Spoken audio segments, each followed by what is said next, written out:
அனைவருக்கும் வணக்கம் மக்களே, வணக்கம். சற்று முன் கிடைத்திருக்கக்கூடிய ஒரு மிக மிக முக்கியமான செய்தி ஒன்று வெளியாகியுள்ளது. சற்று முன் சென்னையில் போலீஸ் குவிப்பு, முதல்வர் ஸ்டாலின் அப்போலோவில் கவலைக்கிடம், இது மாதிரி செய்திகள் வெளியாகிருக்கு. ஸோ இதை பற்றி தான் இந்த வீடியோவில் நம்ம முழுமையாக பார்க்க போகிறோம். ஸோ அதுக்கு முன்னாடி நம்ம சேனலுக்கு இப்போ தான் நீங்கள் முதல் முறையாக வந்திருக்கீங்க அப்படின்னா மறக்காமல் நம்மளுடைய சேனலை சப்ஸ்கிரைப் பண்ணிக்கோங்க. ஸோ வாங்க வீடியோக்குள்ளே போகலாம். ஸோ பார்த்தீங்கன்னா சென்னையில் இப்போ பார்த்திங்கன்னா அதிரடியாக காலையிலே போலீஸுகள் குவிக்கப்பட்ட சம்பவம், பெரும் அதிர்ச்சி அளிக்கக்கூடிய சம்பவங்கள் நடந்திருக்கு. ஸோ முதல்வர் ஸ்டாலின் அவர்கள் பார்த்திங்கன்னா அதிரடியாக திடீர்னு அவருக்கு உடல்நிலை சரியில்லாத காரணத்தினால் பார்த்திங்கன்னா அப்போலோ மருத்துவமனையில் அதிரடியாக போலீஸ் குவிக்கப்பட்ட சம்பவம் பெரும் அதிர்ச்சியை சொல்லி அளித்திருக்கு.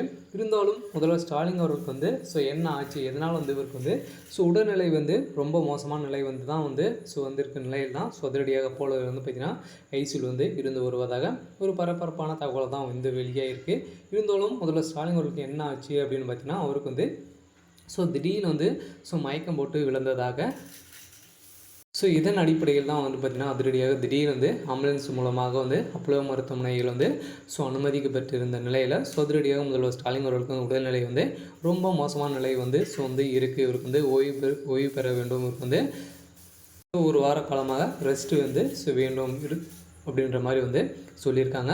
ஸோ இதன் அடிப்படையில் பார்த்திங்கன்னா ஏற்கனவே முதல்வர் ஸ்டாலின் அவர்கள் வெளிநாடு பயணம் மேற்கொண்டு இருக்கார். இருந்தாலும் பார்த்திங்கன்னா அயராமல் திமுக பார்த்திங்கன்னா அங்கங்கே மாநாட்டில் கலந்து கொண்டு பேசி வருகின்ற நிலையில் அதிரடியாக பார்த்திங்கன்னா உடல்நிலை இப்போ ரொம்ப மோசமான காலகட்டமாக இருக்குது இல்லையா. இருந்தாலும் பார்த்திங்கன்னா அக்கம் பக்கம் இருக்கக்கூடிய அமைச்சர்கள் அனைவருக்குமே பார்த்திங்கன்னா ஒரு எதிரியாக தான் அமைச்சர் முதல்வர் ஸ்டாலின் அவர்களுக்கு இருந்து வராங்க இல்லையா. ஸோ இதன் அடிப்படையில் கூட பார்த்திங்கன்னா முதல்வர் ஸ்டாலின் அவர்களுக்கு நிறைய பிரச்சனைகள் இருந்து வருகின்ற நிலையில், ஸோ இதன் அடிப்படையில் தான் அவர் பார்த்திங்கன்னா நிறைய பிரச்சனைகள் சந்தித்து வருகின்ற நிலையில் தான் இப்போ இந்த நிலை ஏற்பட்டிருக்கு அப்படின்ற மாதிரி சொல்லியிருக்காங்க.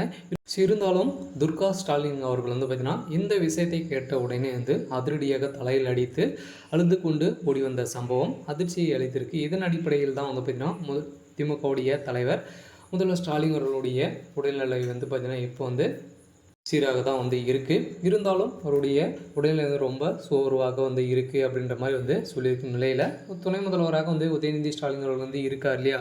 ஸோ இதனால் பார்த்திங்கன்னா அதிரடியாக அடுத்த பதவி பொறுப்பில் இருக்க அவர் அனைத்துமே பார்த்துப்பார் அப்படின்ற மாதிரி சொல்லியிருக்கும் நிலையில் ஒரு வார காலத்துக்கு பார்த்திங்கன்னா அவர் வீட்டிலே ஓய்வு எடுக்க போகிறதாக அறிவிப்பு வெளியாகிருக்கு. இருந்தாலும் அப்போலோ பார்த்திங்கன்னா பெரும் கவலைக்கிடமாக போலீஸ் குவிக்கப்பட்ட சம்பவம் பெரும் பரபரப்பை ஏற்படுத்தியிருக்கு. இருந்தாலும் திமுகவுடைய அமைச்சர்கள் அனைவரையுமே பார்த்திங்கன்னா சந்திக்கிறதுக்காக வந்திருக்கக்கூடிய அளவு அனைவரையுமே சந்திக்க அனுமதியை கொடுக்காத நிலை ஏற்பட்டிருக்க நிலையை தான் திமுகவுடைய அமைச்சர்கள் பார்த்திங்கன்னா பெரும் கவலைக்கிடமாக இருக்காங்க. இருந்தாலும் இவருடைய உடல்நிலை சீராக தான் இருக்குது அப்படின்ற மாதிரி மருத்துவமனை செய்திகள் வெளியிட்டு இருக்காங்க. இருந்தாலும் என்ன நடக்க போகுது அப்படின்னு வெயிட் பண்ணி பார்க்கலாம். ஸோ இது மாதிரி அரசியல் சார்ந்த நிகழ்வுகளை தெரிஞ்சுக்கணும் அப்படின்னா மறக்காமல் நம்மளுடைய சேனலை சப்ஸ்கிரைப் பண்ணிக்கோங்க. தேங்க்யூ.